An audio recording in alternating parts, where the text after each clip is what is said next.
Hi hello வணக்கம் மக்களே. இன்றைக்கி நம்மளோட சேனலில் மகாபாரதம் தலைப்பு தான் பார்க்க போகிறோம். தலைப்பு 87வது தலைப்பு. வாங்க கதைக்குள்ளே போகலாம். அனைவருக்கும் இனிய இரவு வணக்கம் மக்களே. அமைதி மற்றும் ஆனந்தத்திற்கான பாதை. யுதிஷ்டன் காலம் செல்ல செல்ல எல்லா உயிரினங்களும் மரணத்தின் இருப்பிடத்திற்கு எடுத்துச் செல்லப்படும் போது நன்மைக்கு வழிவகுக்கும் நடத்ததை எது? பீஷ்மர் மாதவி தன் தந்தையிடம் கூறியது, எது நல்லது என்று ஒருவன் அறிந்தாலும் அதை அவன் உடனடியாக செய்ய வேண்டும், இல்லையெனில் மரணம் குறுக்கே வரும். மதியம் செய்ய திட்டமிடும் ஒரு காரியத்தை அவன் காலையிலேயே செய்துவிட வேண்டும். ஒருவன் ஏதேனும் செய்தானா அல்லது செய்ய வேண்டி இருக்கிறதா என்பதை மரணம் கவனிப்பதில்லை. எனவே ஒருவன் இளமை பருவத்திலிருந்தே தர்மத்தை பின்பற்றி அதன் கொள்கைகளின் வாழ வேண்டும். வயது ஆக ஆக மனைவி மற்றும் குழந்தைகள் மீதான பற்றின் காரணமாக செய்யக்கூடாத செயல்களை செய்ய அவன் நிர்பந்தப்படுகிறான். யுதிஷ்டன் செல்வந்தர்களும் ஏழைகளுக்கும் இன்பமும் துன்பமும் எவ்வாறு வருகின்றன, அவற்றின் தன்மை என்ன? பீஷ்மர் பிராமண சம்யாகர் கூறியது, தியாகம் இல்லாமல் சுகம் இல்லை, தியாகம் இல்லாமல் பரமம் இல்லை, தியாகம் இல்லாமல் பயபக்தி இல்லை. எல்லாவற்றையும் துறந்தவரை மிகவும் அமைதியானவர். ஒருவன் கையில் பணம் கிடைத்த கணமே கோபமும் பேராசையும் அவனை சூழ்ந்து கொள்கின்றன. அவனது அறிவு பகுத்தறிவும் திறனை இழக்கிறது. கோணலான பார்வை, சுருங்கிய முகம், சுருங்கிய புருவங்கள், கடித்த உதடுகள், கடுமையான வார்த்தைகள் இவை அனைத்தும் அவனிடம் வந்துவிடுகின்றன. தான் மட்டுமே அழகானவன், செல்வந்தன், உன்னத குடும்பத்தைச் சேர்ந்தவன், சாதனையாளன், மனிதத்தன்மைக்கு அப்பாற்பட்டவன் என்ற போதையால் அவன் ஆட்கொள்ளப்படுகிறான். அவன் தனது செல்வம் அனைத்தையும் புலன் இன்பங்களிலும் சிற்றின்பங்களிலும் இழந்தால் மற்றவர்களின் செல்வத்தை நோக்கி தன் கைகளை நீட்டுகிறான். அவன் தண்டனைக்கு ஆளாகிறான். ஒரு விதத்தில் ஒரு முழு ராஜ்யத்தையுமே தன் வசத்தில் இருப்பதை விட எதுவுமே இல்லாமல் இருப்பது மேலானது. இன்பங்கள், துன்பங்கள், உலகின் மற்றும் மக்களின் இயல்பு போன்ற அனைத்தையும் கவனித்து பிறகு எது நிலையற்றது எது நிலையானது என்பதை பற்றி ஒருவன் தியானிக்க வேண்டும். அமைதியும் மகிழ்ச்சியும் கிடைக்கும்போது ஒருவன் கர்வம் கொள்ளக்கூடாது. துன்பங்களையும் துயரங்களையும் காணும்போது ஒருவன் சுருங்கிவிடவும் கூடாது. யுதிஷ்டன், ஒருவன் என்ன செய்தாலும் செல்வம் கிடைப்பதில்லை, ஆசைகளோ எப்போதும் ஏராளமாக இருக்கின்றன. இப்படிப்பட்ட நிலையில் எதுதான் உண்மையான அமைதியையும் மகிழ்ச்சியையும் தரும்? பீஷ்மர், அனைவரையும் சமமாக நடத்துதல், துன்பங்களை மனதில் கொள்ளாமல் இருத்தல், நேர்மை, துறவு மற்றும் சுயநல செயல்களை துரத்தல் ஆகியவற்றின் மூலம் ஒருவன் அமைதியையும் ஆனந்தத்தையும் அடைகிறான். நெடுங்காலத்திற்கு முன்பு மாங்கி என்ற பெயருடைய ஒரு பிராமணர் வாழ்ந்து வந்தார்.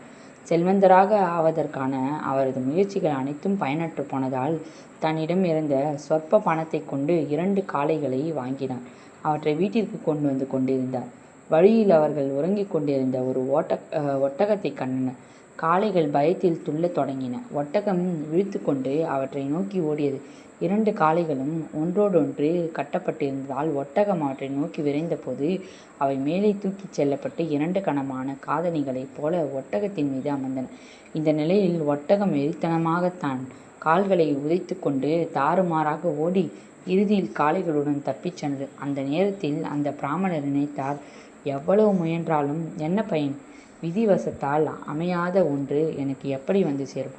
மனிதன் இறைவனுக்கு அழுத்தம் கொடுக்க முயன்றால் அது பலனளிக்குமா? சில சமயங்களில் மனித முயற்சி பலனளிக்கும் என்ற உணர்வு ஏற்பட்டாலும் ஆழ்ந்து சிந்திக்கும் போது அது இறைவனின் சிந்தத்திற்கு கீழ்ப்பட்டது என்பதை உணர முடிகிறது.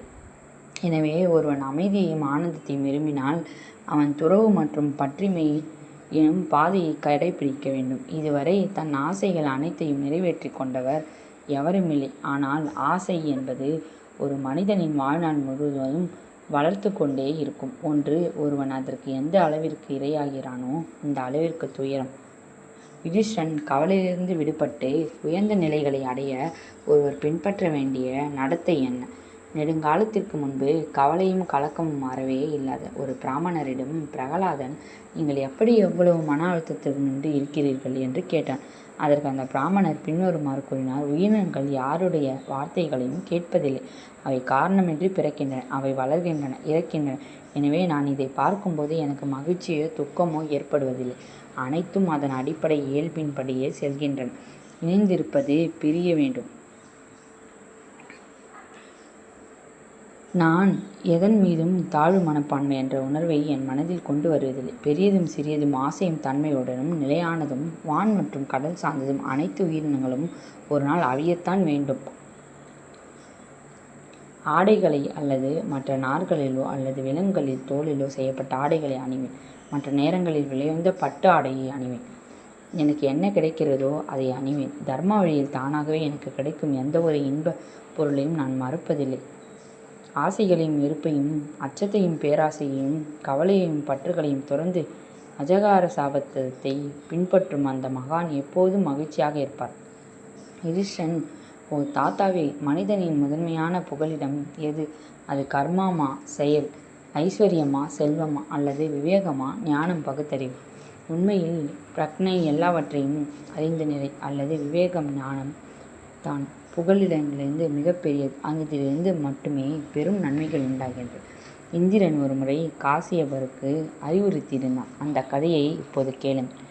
இன்றைக்கு 87வது தலைப்பு நிறைவடைஞ்சிச்சு மக்களே. நம்ம இதை தொடர்ந்து நாளைக்கு 88வது தலைப்பை பார்க்கலாம். நம்ம சேனலெல்லாம் லைக் பண்ணுங்கள், ஷேர் பண்ணுங்கள், சப்ஸ்கிரைப் பண்ணுங்கள், கூடவே ஃபாலோ பண்ணுங்கள், கமெண்ட்ஸ் பண்ணுங்கள். நன்றி, வணக்கம் மக்களே. நாளை சந்திக்கலாம்.